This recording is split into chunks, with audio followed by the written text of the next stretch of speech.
मुख्यमंत्री देवेंद्र फडणवीस यांच्या महत्त्वाकांक्षी अशा शक्तिपीठ महामार्गाला ज्या जिल्ह्यातून सर्वाधिक विरोध पाहायला मिळत होता त्याच कोल्हापुरात आता समर्थनासाठी शेतकरी पुढे येत आहेत। शक्तिपीठ महामार्गाच्या समर्थनात सोमवारी मोर्चाही निघाला। नेमकं शक्तिपीठ महामार्गावरून कोल्हापुरात काय सुरू आहे पाहूया याविषयीचा हा विशेष रिपोर्ट।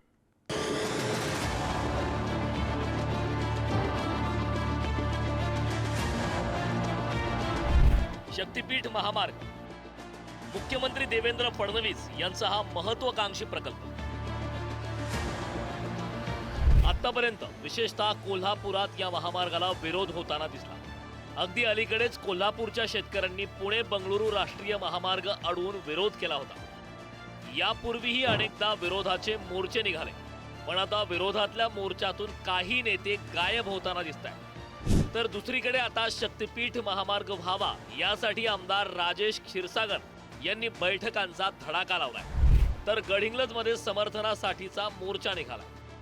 आंदोलन नाही की मोर्चा नाही, हे आपल्या महाराष्ट्राच्या समर्थनात आम्हाला विकास व्हावा, आम्हाला रस्ता हवा आणि रस्त्याच्या माध्यमातून आमच्या तरुणांना एक रोजगार निर्माण व्हावा, आमच्या शाळेत चांगल्या शाळा याव्यात, चांगल्या सैनिक शाळा याव्यात, चांगले हॉस्पिटल यावेत, चांगला रोजगार कंपन्या यावेत आणि आम्हाला पर्यटन म्हटला चंदगड आजरा गडहिंग्लजमधला एक पर्यटन मोठा वाव आहे आणि एकदा हा रस्ता झाल्यानंतर आम्हाला मागे वळून बघायची गरज नाही असं मी मुख्यमंत्री साहेबांना आदरपूर्वक सर समजून सांगितलं।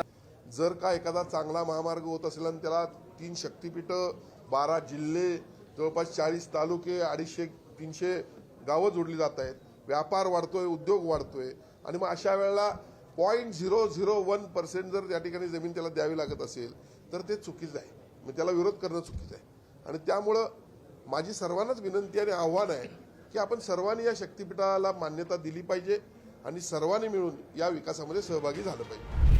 महामार्गासाठी समर्थन करणाऱ्या शेतकऱ्यांच्या शिष्टमंडळाची आणि प्रशासनाची आमदार राजेश क्षीरसागर यांच्या प्रमुख उपस्थितीत काल मुंबईत बैठक पार पडली। कुणावरही अन्याय होणार नाही, सहमतीने पाऊल उचललं जाईल असं म्हणून शेतकऱ्यांना विश्वासात घेतलं जात आहे। कोल्हापुरातल्या 60 गावातल्या शेतकऱ्यांनी आपापले सातबारे दिल्याचं मुख्यमंत्र्यांनी सांगितलं। कोल्हापूर जिल्ह्यामध्ये सर्वाधिक विरोध असं सांगण्यात आलं। मध्यंतरीच्या काळात मी गेलो होतो तर अनेक शेतकरी मला भेटले की आम्ही जमीन द्यायला तयार आहोत। काल आपले नीती आयोगाचे जे उपाध्यक्ष आहेत राजेश क्षीरसागर यांनी 60 गावातले प्रमुख सगळे लोक हे मुंबईला बोलवले होते।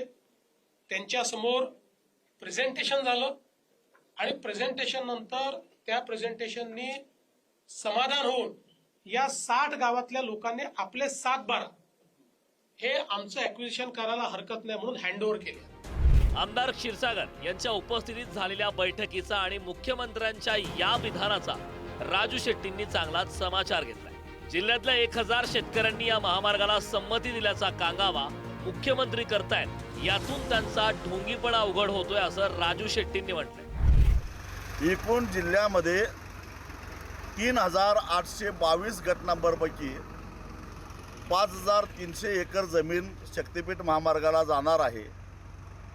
त्यातले समजा मारून मुटकून 35 लोकांचा 7/12 खरा मानला तरी सुद्धा 1% सुद्धा होत नाही। त्यामुळं मुख्यमंत्र्यांचं शेतकऱ्यांचा पाठिंबा आहे, हे ढोंग उघड झालेला आहे। कुणाचाही पाठिंबा नाही, सक्त विरोध आहे।